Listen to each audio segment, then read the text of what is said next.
दिलाते हैं कि माता पिता तो आपको प्रत्येक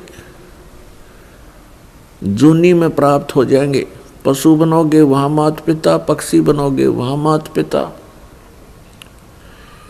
लेकिन सतगुरु सेवा और बंदगी ये फेर मिलन की ना। पुण्यात्माओं, मनुष्य शरीर के अंदर ही ये वस्तु उपलब्ध हो सकती है। मनुष्य शरीर के अंदर ही परमात्मा प्राप्ति हो सकती है और मनुष्य शरीर प्राप्त प्राणी को ही सत्संग उपलब्ध हो सकता है। पुण्यात्माओं, सत्संग मिलना बहुत कठिन है। सत्संग उसे कहते हैं जिसमें सच्चा ज्ञान हो। बाकी सत्संग नहीं है। जिनके ज्ञान ऐसे बच्चों जैसे हैं तो क्या वो संत सत्संग करते हैं? जो अभी तक परमात्मा को निराकार बताया करते थे, क्या वो सत्संग करते हैं? वो झूठ बोला करते थे। अभी तक जो ब्रह्मा विष्णु महेश के माता पिता कहते थे इनके कोई माता पिता नहीं है, इनकी जन्म मृत्यु नहीं होती, तो क्या वो सत्संग किया करते? जो संत ये बताते हैं सतलोक में प्रकाश ही प्रकाश है, भगवान है ही नहीं, आत्मा उसमें जाकर के ऐसे लीन हो जाती है जैसे बूंद समुद्र में, तो क्या वो सत्संग किया करते? वो हमारा जीवन नष्ट करते थे और अपना भी जीवन बर्बाद किया करते थे, तो वो सत्संग नहीं थे। और भोले श्रद्धालु उनके द्वारा दिए गए वचनों को सत्संग जानकर निश्चिंत हुए बैठे थे। अब सत्संग आपको अब प्राप्त हुआ है या उन महापुरुषों ने सत्संग किया था जिनको परमात्मा मिले थे? परमात्मा की प्राप्ति के उपरांत जिन्होंने जो वचन बोले वो सत्संग था। उनमें कौन कौन से महापुरुष थे जिनको परमेश्वर प्राप्ति हुई? जो दास के नॉलेज में है उनमें से चंद महापुरुषों के नाम इस प्रकार हैं। आदरणीय धर्मदास साहिब जी, आदरणीय मुल्कदास साहिब जी, आदरणीय नानक साहिब जी, आदरणीय दादू साहिब जी, आदरणीय गरीबदास साहिब जी, गांव छुडानी, जिला झज्जर, हरियाणा वाले, आदरणीय गीसादास साहिब जी, गांव खेखड़ा, जिला मेरठ, उत्तर प्रदेश वाले। इन महापुरुषों ने जो परमात्मा प्राप्ति के बाद जो वचन बोले वो सत्संग था, और इनके अतिरिक्त जो वचन इन महापुरुषों की वाणी से मेल नहीं खाते वो सत्संग नहीं है। अब इन महापुरुषों ने क्या बताया है? अनंत कोट ब्रह्मांड का एक रति नहीं भारे, सतगुरु पुरुष कबीर हैं ये कुल के सिरजनहारे। ना सतगुरु जननी जने उनके माने बापे, पिंड ब्रह्मंड से रहित हैं नावा तीनों तापे। परमात्मा स्वयं भी आकर के क्या बताते हैं कि चारों युग में संत पुकारे, कूक कहा हम हेल रे, हीरे माणिक मोती बरसे ये जग चुगता डेल रे। पुण्यात्माओं, परमात्मा के गुणों में, परमात्मा की लीला में जो सदग्रंथों में वर्णित है, स्पष्ट किया हुआ है कि वो परमात्मा ऊपर सतलोक में रहता, सचखंड में। संत भाषा में उसको सचखंड कहते हैं और वेद भाषा में उसको रतधाम बोलते हैं। रतधाम मीन सतधाम, सतलोक कहो, सतधाम कहो। संत भाषा में परमात्मा की उपाधि सतपुरुष, अकाल मूर्त, शब्द स्वरूपी राम, आदि से कहा जाता है। वेदों और गीता में उसको परम अक्षर ब्रह्म कहा है, सच्चिदानंद घन ब्रह्म कहा है, दिव्य परम पुरुष कहा है। वो परमात्मा हम सब के पिता है। हम अपनी गलती से काल के जाल में फंस गए हैं, वो दयालु हमारे लिए फिर भी भटक रहे। पुण्यात्माओं, अब समय आ गया है, बहुत सतर्क होना पड़ेगा आपको। असंख्य जन्म हो गए आपको इस काल के लोक में कष्ट पर कष्ट उठाते हैं। उसके विषय में बताते हैं, कोटि जन्म तो भरमत हो गए, कुछ ना हाथ लगा रे। और कुकर सुकर खरबा बोरे, कौआ हंस बुगारे। कोटि जन्म तू राजा की, न मिटी न मन की आशा। भिक्षुक ओ के दर दर घूम लिया, ये मिला ना निर्गुण रासा। इंद्र कुबेर ईश की पदवी, ब्रह्मा वर्ण धर्मराया। विष्णु नाथ के पुर को जाके तू फिर भी वापस आया। असंग जन्म तन मरत्या हो गए, जीवित क्यों ना मरे रे। और 12 मद मैल मठ बोरे, बहुर ना दे धरे रे। दोजक बहिष्ट सभी ते देखे, राजपाट के रसिया। 3 लोक से तरपत नाही, ये मन भोगी खसिया। 3 लोक से तरपत नाही, ये मन भोगी खसिया। सतगुरु मिले तो इच्छा मेटे, पदमल पदे समाना। चल अनसा उस लोक पठाऊं, जो आदि अमर अस्थाना। 4 मुक्ति जहाँ चंपी करती, माया होरी दासी। दास गरीब अभय पद पर से, वो मिले राम अविनाशी। पुण्यात्माओं, आप बिल्कुल बालक हो। काल ने आपकी बुद्धि को इतना सीमित कर दिया, जैसे संतों को हम ऐसे नजर आते हैं जैसे एक भैंस का बच्चा मर जाता है तो व्यापारी लोग क्या करते हैं, उसके खाल उतरवा लेते हैं बालों समेत, और उसको साफ करके उसके अंदर भूस भर देते हैं, भूस, और ऊपर से चमार से उसको सिलवा लेते हैं।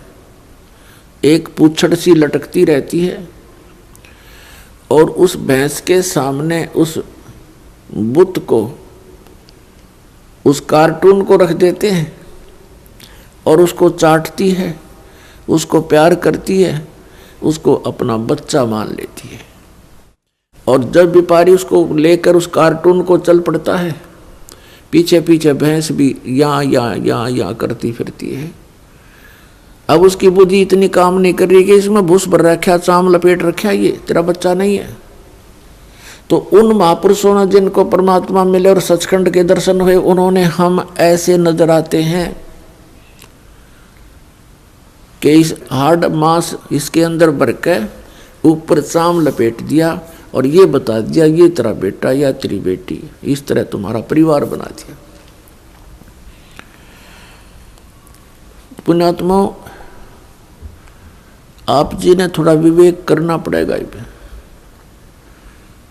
कितनी बार संतों ने हमें कोशिश की है समझाने की, लेकिन हम इन काल के दूतों से प्रेरित होकर के भगवान के मार्ग को त्याग कर कुमार्ग स्वीकार कर लेते रहे, जिस कारण से हमारी बुद्धि विकसित नहीं हो पाई। वो परमात्मा हमारे लिए कितना कष्ट उठा रहे हैं, वो हमें बताने की चेष्टा कर रहे हैं कि सतलोक में चलो,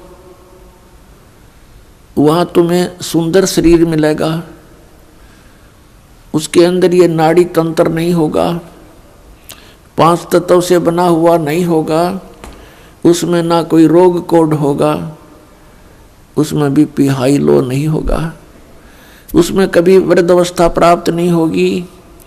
वहाँ सचखंड के अंदर आप की ऐसी सृष्टि होगी, ऐसा ही परिवार होगा जैसा यहाँ पर है, और वहाँ कोई काम नहीं। अपने आत्माओं, आपकी संतान हुई, आपने मकान बनाए, उन बच्चों के लिए सारी सुविधाएं की और करते ही रहते हो। अब ये नहीं पता पिता की मृत्यु हो जाए, पता नहीं माँ की मृत्यु हो जाती है, और पता नहीं बेटा मर जा बेटी मर जा। तो हम जिस व्यवस्था में सारा जीवन बर्बाद कर चुके, उसका हमें क्या लाभ हुआ?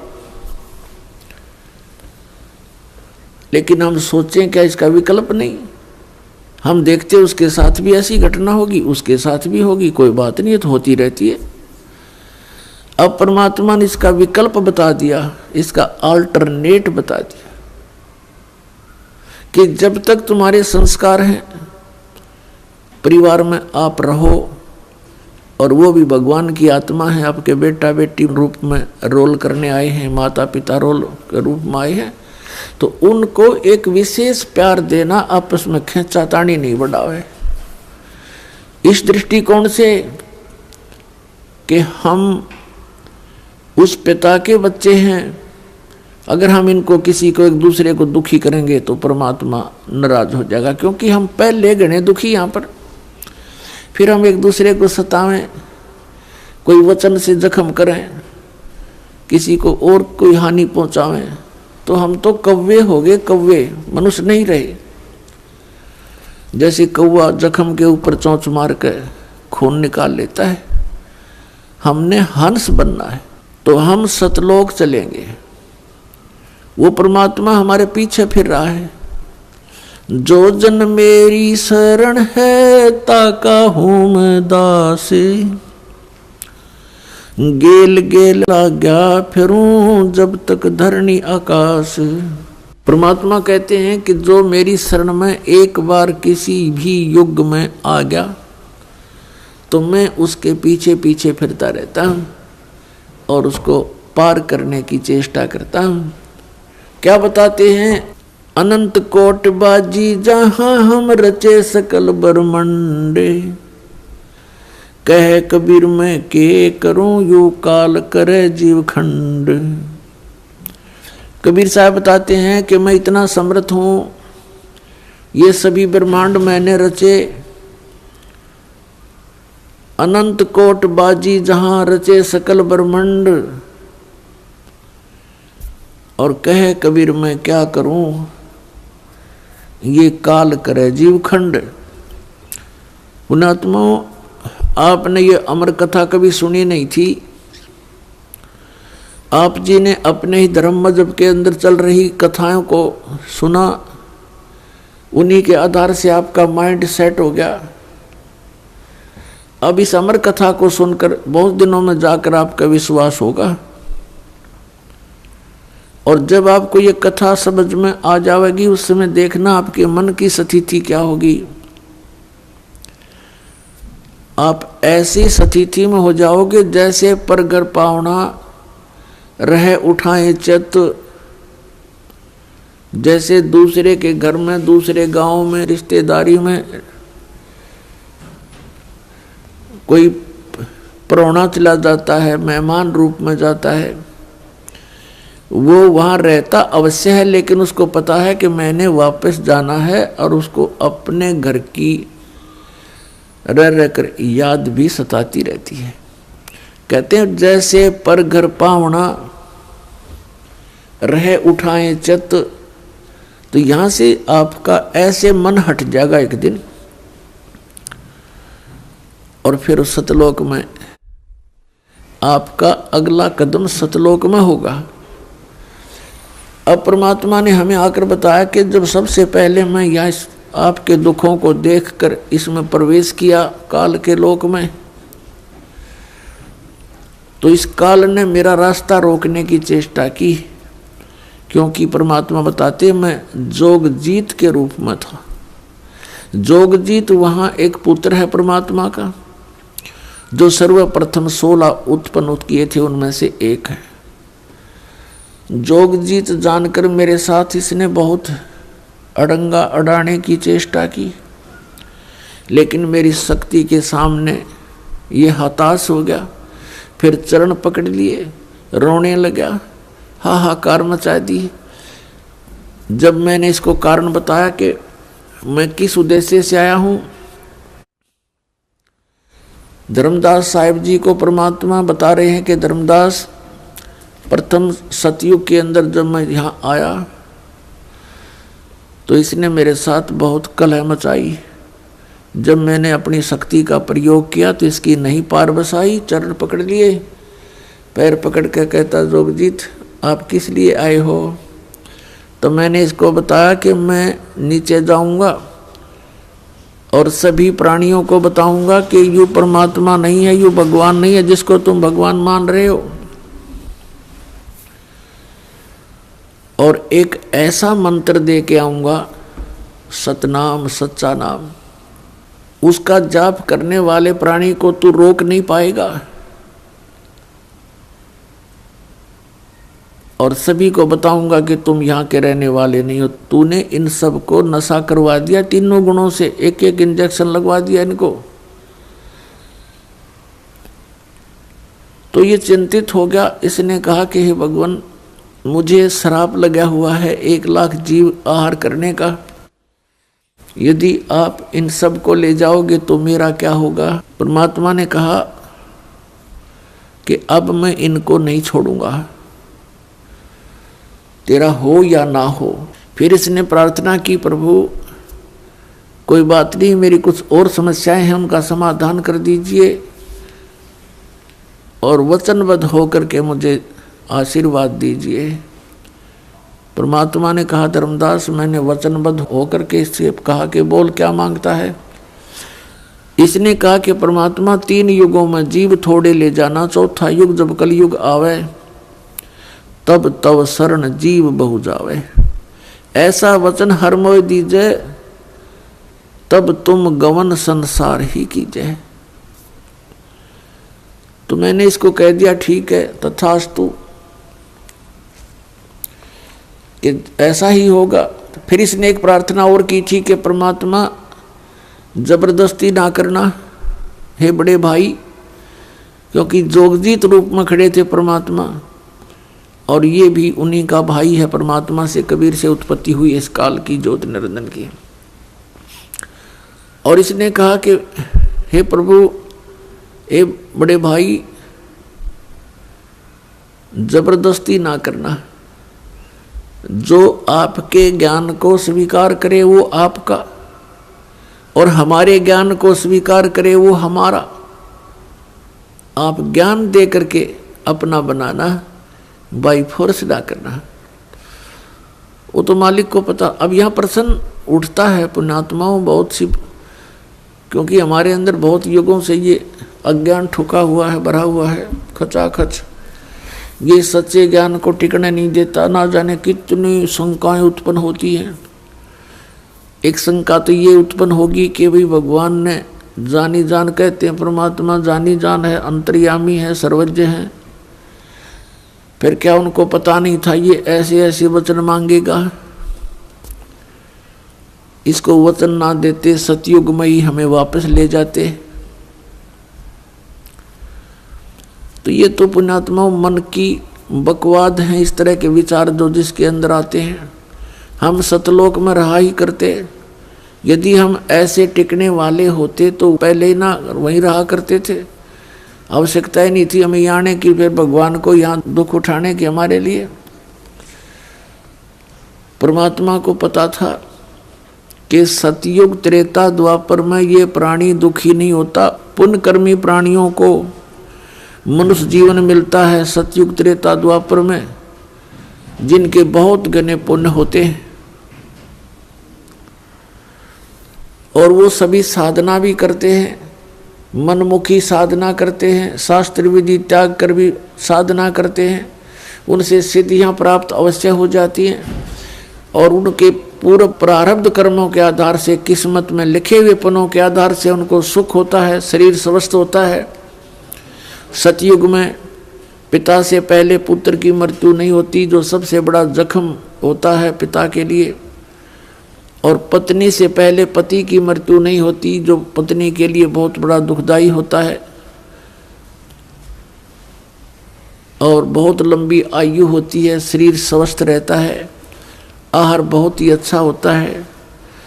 तो इस प्रकार जब पिछले पुण्यों से उसको लाभ होता रहता है, साधना गलत करता रहता है, पाप इकट्ठे होते जाते हैं, पुण्य अक्षीण होते रहते हैं, फिर उसका जन्म त्रेता में होता है।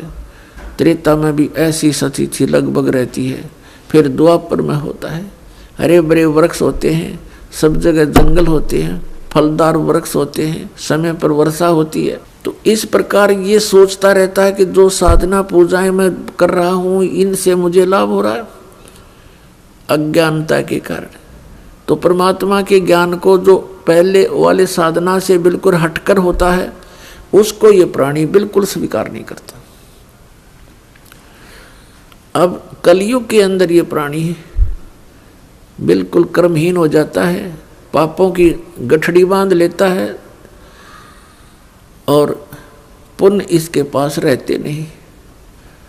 ये साधनाएं भी करता है और लाभ कति होता नहीं, या तो नास्तिक हो जाता है या फिर दुख को भोग कर ही अपना जीवन पूरा करता है। और उन अज्ञानी संतों ऋषियों ने, उन्होंने सतयुग के अंदर जो साधनाएं की, अब उनको वो मार्ग मिला नहीं, यह सतनाम उनको प्राप्त हुआ नहीं जो पाप नाश करता है।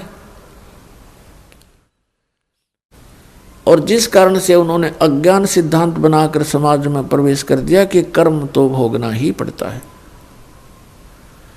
प्रारब्ध में लिखा हुआ तो भोगना ही पड़ता है, इसको कोई चेंज नहीं कर सकता, इसमें कोई परिवर्तन नहीं हो सकता। तो पुण्यात्माओं, हम परमात्मा की खोज इसलिए करते हैं, परमात्मा को इसलिए खोजते हैं कि हमारे जीवन में कोई कष्ट आवे तो वो टल जावे और हमारा कल्याण। कल्याण की तो बहुत बाद में समझ में आती है, पहले तो यही रहता है कि मेरे बच्चे सुखी रहें, मैं स्वस्थ रहूं, कोई ऐसी दुर्घटना मेरे जीवन में ना घटे जो मुझे पीड़ादायक हो। इसलिए हम परमात्मा की खोज में संतों के पास जाते हैं। और ये भी हमें मालूम है कि संतों के पास ही उसका समाधान होता है। और ये भी हम सुना करते कि परमात्मा ना जाने किस बेस में आ जा, तो वो परमात्मा कबीर साहब है, वो ना जाने क्या रूप बना करके और कब कहाँ प्रकट होता है और हमारे लिए भटकता रहता है, हमें समझाने की चेष्टा करता है कि तुम इस झूठे सुख को सुख कहे ये मान रहा मनमोद, ये सकल चबीना काल का कुछ मुख में कुछ गोद। तो पुण्यात्माओं, परमात्मा ने प्रोमिस कर रखा है और इसने भी प्रोमिस कर रखा है काल भगवान ने कि कलयुग में जब कितने जीव ले जाना, लेकिन इसमें ज्ञान आधार बनाना। तो पुण्यात्माओं, अब बुद्धिमान समाज हो गया है, इस ज्ञान से अब आप बालक नहीं रहोगे। परमात्मा के प्रयत्न को गहराई से सोचना, वो क्यों भटक रहे हमारे लिए सतलोक न छोड़ के, क्योंकि हम उनके बालक हैं, हम उसकी आत्मा हैं। और इनको काल इसलिए परेशान कर रहा आप जी को कि जितना मैं इनको सताऊंगा उतना ही वो दुख पावेगा।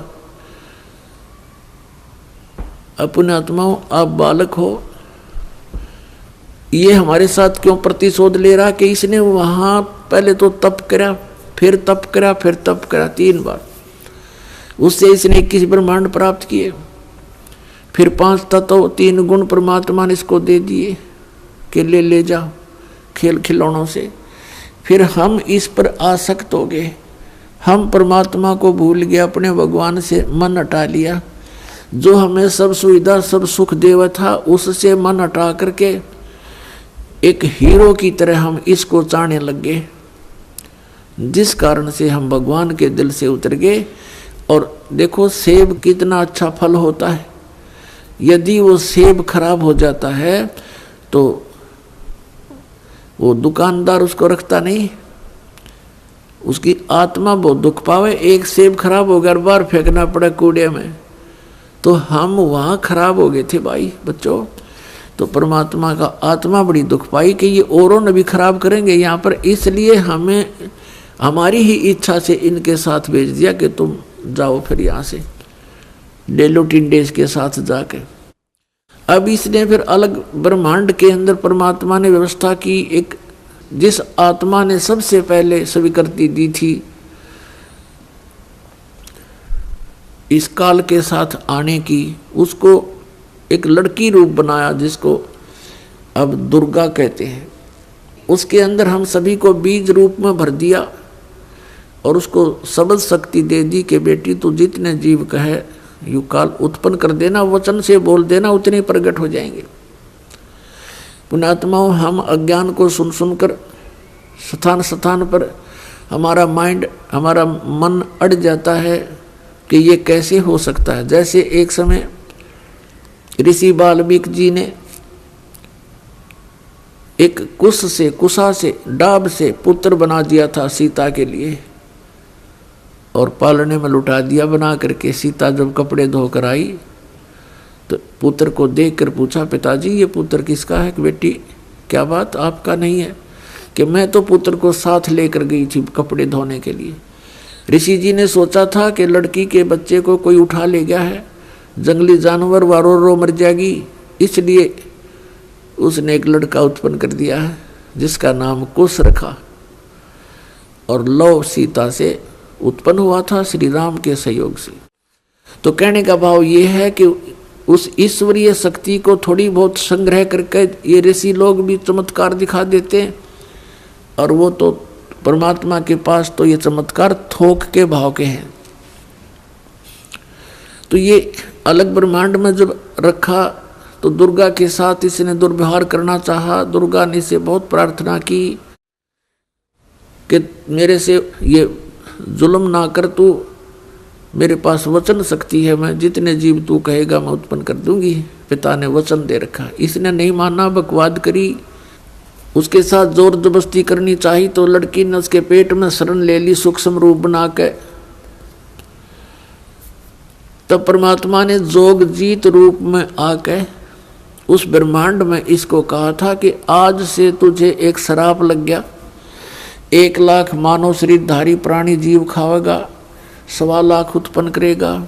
और लड़की को उसके पेट से निकाल दिया, पेट चीर के हाथ से वचन से ऐसे नाखून मार दिया पेट पर और वचन से वो बाहर आ गई। फिर एज इट इज वचन से अपने आप जख्म भर गया। तो परमात्मा की शक्ति पुण्यात्माओं पर बल है। हम आध्यात्मिक मार्ग से कोसों दूर हो गए, इसलिए हमने इन परमात्मा की लीलाओं पर अविश्वास शीघ्र हो जाता है। लेकिन अब अविश्वास ना करके विश्वास पूर्ण करो। तो वहाँ क्या कहा, तब इसको आदेश सुना दिया कि तू निकल जा अपने 21 ब्रह्मांड लेकर यहाँ से। आदेश सुन ले पिताजी का और निकल जा यहाँ से 21 ब्रह्मांड समेत। इसने फिर बहुत हाथ जोड़े, पैर पकड़े, मेरे से गलती होगी, मुझे रख लो यहीं पर, मुझे दूर ना भेजो। लेकिन परमात्मा ने इसकी एक नहीं सुनी और इसको वहाँ से यहाँ फेंक दिया 16 शंख कोश की दूरी पर।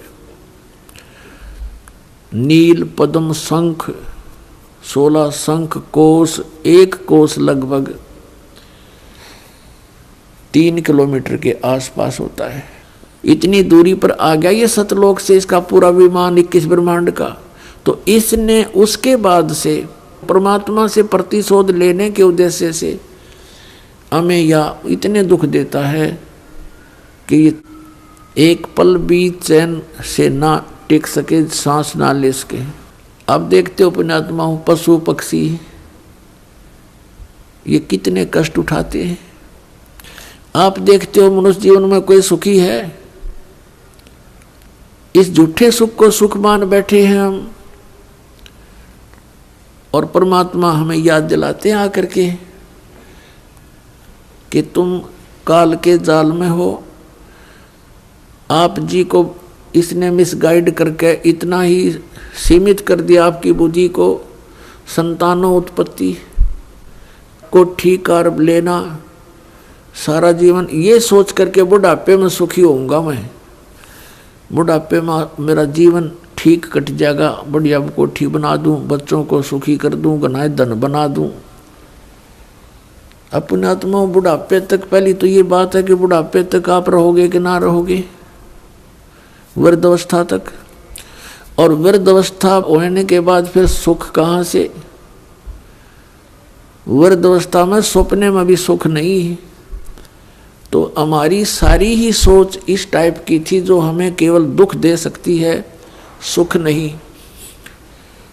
बुढ़ापे में कभी तो जाड़ पड़वानी, कभी आंख बनवानी, और कभी कोई बच्चा कुछ बोल रहा है, कोई पुत्र वधू कुछ कह रही है, कहीं पौत्र को कोई गड़बड़ होगी, कहीं पौत्री का गड़बड़ होगी, कोई देवता मर गया, कोई देवती मर गई। तो ये सब कष्ट उस व्यक्ति को होते हैं जो वृद्ध अवस्था प्राप्त कर चुका है। और सोचा नहीं होता बुढ़ापे में सुखी हो जाऊंगा, इब तो धंधा करके बच्चा न पाल पोष दूं। तो पुण्यात्मा बुढ़ापे में तो जिए जानेगा जिसा सुख होगा तुम्हें। तो इसलिए परमात्मा हमें याद दिलाते हैं कि जिस प्रोसेस में आप अपना सारा जीवन न्यौछावर किए बैठे हो, ये आपकी महाभूल है। इसके साथ साथ और भी कार्य आपका एक अनिवार्य है, वेरी इंपॉर्टेंट है। उसको तो आपने शुरू ही नहीं किया। अब जैसे हम देखा करते थे, बुजुर्ग आपस में बैठ कर बतलाया करते थे, क्या कहते थे, और भाई कुशल हो? तो वो कहता था मौज हो रही है, कत्ती ठाठ हो गए, 2 बेटे थे 2 बेटी, सबका विवाह कर दिया, पुत्र पर भी पुत्र हो गया, पुत्रियों पर भी पुत्र हो गए, और बस मेरा तो जीवन सफल हो गया। अब बेशक उठा ले भगवान मने, मुझे बेशक उठा ले परमात्मा, मेरा काम पूरा हो गया। अब इस तत्व ज्ञान की रोशनी में पता चला कि खाक पूरा हो गया तेरा समय, जीवन कहाँ से सफल हुआ? जीवन तो बर्बाद हो गया आपका। और जो कुछ भी आपको प्राप्त हुआ ये तो पूर्व प्रारब्ध में आपका लिखा हुआ था, आपका किया हुआ नहीं, आपका चाहा हुआ नहीं। जैसे संतान होते ही एक ऐसी हमारी मन में काल ने ऐसी प्रेरणा कर रखी है कि हे भगवान बच्चा हो और पुत्र हो, पहला पुत्र हो फिर पुत्री बेशक हो जा। ऐसी टेंडेंसी श्लोक वेद से हमारी बनी हुई है जो बिल्कुल व्यर्थ है। अब विवाह हुआ, प्रथम लड़की होगी, फिर सोचा ये भगवान दूसरा तो पुत्र होना चाहिए, दूसरी भी कन्या होगी, फिर कहा हे भगवान तीसरा तो पुत्र हो, तीसरी भी कन्या होगी, चौथी आशा पुत्र की थी, चौथी भी कन्या, पांचवी भी कन्या होगी। तो क्या आपका किया हुआ या आपका चाहा हुआ? नहीं, जो आपकी किस्मत में था वही आपको मिला। तो आप कहते हो कि मेरा जीवन सफल हो गया, ये तो आपका होना ही था। आपने जो इस जीवन में एक इम्पोर्टेंट कार्य और करना था, अनिवार्य कार्य करना था, वो तो तुमने स्टार्ट भी ना किया। इसकी याद दिलाने के लिए परमात्मा सतलोक से आते हैं। यहाँ के भगवान और यहाँ के ये संत हमें केवल इस माया में ही डबोते हैं, इसी में डालते हैं, हमारे को बाहर निकाल नहीं सकते क्योंकि इनकी पावर नहीं। वो तो स्वयं आते हैं या अपने ही संत बना करके यहाँ भेजते हैं, अपनी भक्ति शक्ति से चार्ज करके भेज देते हैं, और फिर वो संत ये काम किया करते हैं। नहीं, आम संत की कोई औकात नहीं जो काल के सामने इस प्रकार का कोई कदम उठा ले। अब क्या बताते हैं परमात्मा, हम सुल्तानी नानक तारे दादू को उपदेश दिया, जात जुलाहा भेद न पाया वो काशी माहे कबीर हुआ। गोता मारू स्वर्ग में जा बैठूं पाताले, गरीबदास ढूंढता फिरूं अपने हीरे मोती लाले। परमात्मा कबीर साहब कहते हैं कि गोता मारूं स्वर्ग में और जा बैठूं पाताल, कह कबीर ढूंढता फिरूं अपने हीरे मोती लाल। अब जैसे आपको कल सत्संग के अंदर दिखाया था, रूबरू करा था उन पवित्र सदग्रंथ वेदों से। उसमें क्या लिखा कि परमात्मा ऊपर ध्युलोक यानी तेजो में शरीर में और तेजो में लोक में राजा के समान विराजमान है, और वहां से गति करके नीचे आता है और बहुत अत्यंत गतिशील पदार्थ के समान, जैसे आकाशीय बिजली गिरती है नीचे बहुत स्पीड से, ऐसे परमात्मा सतलोक से गमन करके चल के यहाँ आते। तो वो परमात्मा अच्छी आत्माओं को मिलते हैं, उनको उपदेश करते हैं, तत्व ज्ञान से परिचित कराते हैं, अपने से परिचित कराते हैं। तो उन महापुरुषों ने जो ज्ञान दिया वो परमात्मा से प्राप्त ज्ञान दिया। उनमें से अब्राहिम सुल्तान अधम भी एक महापुरुष हैं। अब्राहिम सुल्तान अधम ये कौन थे? एक बल्ख नाम का शहर है, बल्ख बुखारा, इराक के अंदर, और वहाँ का एक अब्राहिम सुल्तान अदम नाम का एक मुसलमान बादशाह था। पूर्व जन्म के संस्कार से उसके इतने ठाठ कर रखे थे, भगवान ने 18 करोड़ घोड़े खरीद रखे थे। पुण्यात्मा, जब तक इस प्राणी को तत्व ज्ञान नहीं होता, यहाँ के ये कंकर पत्थर जोड़ने में ही लगा रहता है। उसने कहते हैं 16,000 औरतें से विलास करता था, 18 करोड़ घोड़े। गांव में पहले यदि एक घोड़ा किसी के पास होता तो बहुत बड़ा वो वहाँ का ठाकुर माना जाता था, बड़ा रईस व्यक्ति माना जाता था जो घोड़े पर चलता था, एक घोड़े पे। जैसे आजकल तो जिसके पास कार है उसको बहुत अच्छा धनी मानते हैं, तो उस समय घोड़े से ही उसके धन को क्या करते थे, काउंटिंग करते थे। तो इस प्रकार 18 करोड़ घोड़े उसके पास, और ऊंट 8 तक गिनती नहीं, बहुत गिने थे। कहने का भाव यह है कि सर्वसंपन्न राजा था, लेकिन पिछले संस्कार भी साथ होते हैं। अब वो चाहे कितने ही सुख को प्राप्त है, लेकिन परमात्मा की चाह आत्मा को फिर भी बनी होती है। एक दिन वो सो रहा था ऊपर अपने महल की छत पर, गर्मियों के दिन। परमात्मा कहते हैं सोचल सीधर मैं करूं अपने जन के काज। तो वहां कहीं पड़ोस में थोड़ी सी दूरी पर एक सत्संग हो रहा था। आप आरती, आप साजे, आप किंगर, आप बाजे, आप ताल झां जनकारा, आप नचाप देखण आ रहा। आप साधु संत बनकर उस राजा के महल से थोड़ी सी दूरी पर किसी गरीब के घर पर सत्संग कर रहे थे, ऊंची ऊंची आवाज में सुना सुना कर। और बात तेरे काम न आवे, संतों शरण लाग रे, के सोवे गफलत में बंदे, जाग जाग नर जाग रे, जाग जाग नर जाग रे। और बात तेरे काम न आवे, संतों शरण लाग रे, के सोवे गफलत में बंदे, जाग जाग नर जाग रे, जाग जाग नर जाग रे। तन सरायम जीव मुसाफिर, करता रहे दिमाग रे, तन सरायम जीव मुसाफिर, करता रहे दिमाग रे। रात बसेरा कर ले डेरा, चले सवेरा त्याग रे, चले सवेरा त्याग रे। और बात तेरे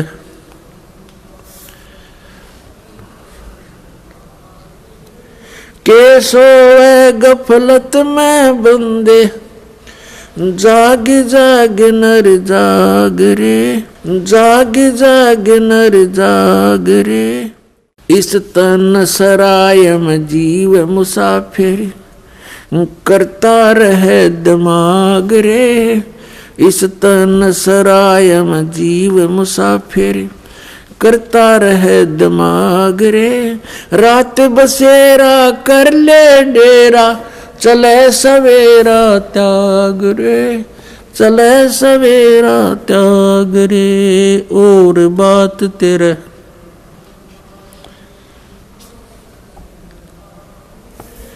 के सोए गफलत में बंदे जाग जाग नर जाग रे। उमदा चोला बण्या अमोला लगे दाग पे दाग रे। उमदा चोला बण्या अमोला लगे दाग पे दाग रे। 2 दिन की गुजरान जगत में क्यों जले बिरानी आग रे, जले बिरानी आग रे। अर सुमरे सो हंस कवावे ये कमी क्रोधी कागरे। अर सुमरे सो हंस कवावे कमी क्रोधी कागरे। बोरा न भर में विष के बन में चल बेगमपुरी बाग रे, चल बेगमपुरी बाग रे। और बात तेरे काम न आवे संतों शरण लाग रे। के सोवे गफलत में बंदे भाई शब्द सैन सतगुरु की पिछाणी पाया अटल सुहाग रे। शब्द सैन सतगुरु की पिछाणी पाया अटल सुहाग रे। नितानंद महबूब गुमानी परगट्य पूर्ण बाग रे, परगट्य पूर्ण बाग रे। और बात तेरे काम न आवे संतों शरण लाग रे। के सोवे गफलत में बंदे जाग जाग नर जाग रे, जाग जाग नर जाग रे। पुण्यात्माओं, कबीर परमेश्वर जी अपनी प्यारी आत्मा को काल के जाल से निकालने के लिए कितना संघर्ष करते हैं। उसके लिए परमात्मा ने ज्ञान को ही आधार बनाया है। इब्राहिम सुल्तान अधम बहुत ही अच्छी आत्मा का व्यक्ति था। परमात्मा की खोज में, अल्लाह की चाह में साधु संतों से बहुत प्यार करता था। उसको जहाँ भी कोई संत मिल जाता या किसी संत की, महात्मा की वो चर्चा सुनता, या तो उसको अपने पास बुला लेता था या स्वयं दर्शनार्थ चला जाता था। अपने आत्माओं, काल ने तो ऐसा कर रखा हमारे साथ, ये नकली संत, नकली पंथ और डुप्लीकेट ज्ञान सुना के कि इनको नास्तिक बना दूं। एक संत के ऊपर वो बहुत विश्वास किया करता था और वो इब्राहिम सुल्तान उस फकीर के पास बहुत ज़्यादा उसके पास जाता था या उसको अपने पास बुलाता था, खूब दक्षिणा दिया करता था और वो एक नंबर का पाखंडी था। एक बार राजा ने, क्योंकि वो बहुत धनी व्यक्ति था, बहुत धनी राजा था, वो जूते जो होते हैं, जूती पहना करते, पहले आप जूते कहने लग गए उन्हें। उन जूते होते थे, जो जूती थी, एक जूती की कीमत 1.25 लाख रुपए थी। उस समय का तो 1.25 करोड़ हो गए एक जूती की कीमत। उस जूतों के ऊपर हीरे, पन्ने, जवाहरात, मोती सब जगह उसमें गठे होते थे। एक उस राजा ने एक अंगूठी बनवाई जो बहुत कीमती थी, सोने की, उसके अंदर हीरे, मोती और ये इस तरह के कुछ नग लगवा रखे थे, बहुत ऊंची, अच्छी, चौड़ी। अब उस संत की वो बहुत आदर करता था, विश्वास किया करता था एक फकीर पर। वो डुप्लीकेट ठग था। उसने राजा की अंगूठी देखी, जूते तो मैं छुपा नहीं सकता, अंगूठी कैसे ले सकता हूँ। उसने वैसी ही अंगूठी एक डुप्लीकेट बनवा ली, पीतल की, मिलती जुलती कती। और राजा से कहा कि राजा आज नौका विहार करते हैं, मेरे साथ चलो। राजा तुरंत तैयार हो गया फकीर का आदेश मानकर। नाविक नौका चला रहा है, राजा और फकीर उसके ऊपर कुर्सी पर बैठे हैं। अब फकीर ने कहा कि राजन, ये अंगूठी कैसी बनवा ली, कैसी है, दिखाना मुझे।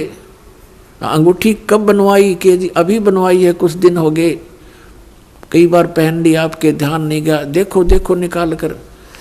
राजा ने कहा देखो देख लो, देखो ऐसी है। अब वो तो डुप्लीकेट था, उसने लेकर ऐसे और कहा, उसने क्या कहा कि हम फकीरों के क्या काम ये अंगूठी। अब वो ओरिजिनल पल देखता रहा और कहा देखो राजा, ये इधर क्यों जा रहा नाविक तू? तो राजा का ध्यान उधर हुआ, वह डुप्लीकेट निकाल ली, वह डाल लिया, हाथ में ले ली और कहा राजन, अंगूठी तो बहुत अच्छी है पर साधु संतों के क्या काम की, जल में फेंक दी। अब राजा ने सोचा भाई बड़ा त्यागी विरागी महात्मा, इसको तो संसारिक धन से भी कोई लगाव नहीं है, और ज्यादा आस्था होगी इसमें।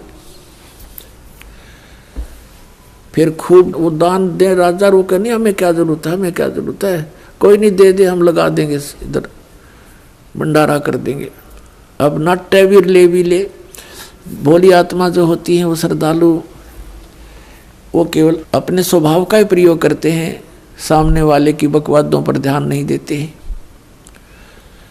इसका दुरुपयोग किया इन लोगों ने, नकलियों ने। तो कुछ दिनों के बाद क्या हुआ, फकीर के और चेले की आपस में बिगड़ गई, जिसने अंगूठी बनवाई थी नकली, उनकी आपस में कहा सुनी होगी, बात बहुत बढ़ गई और चेला उससे अक्षुब्ध होकर के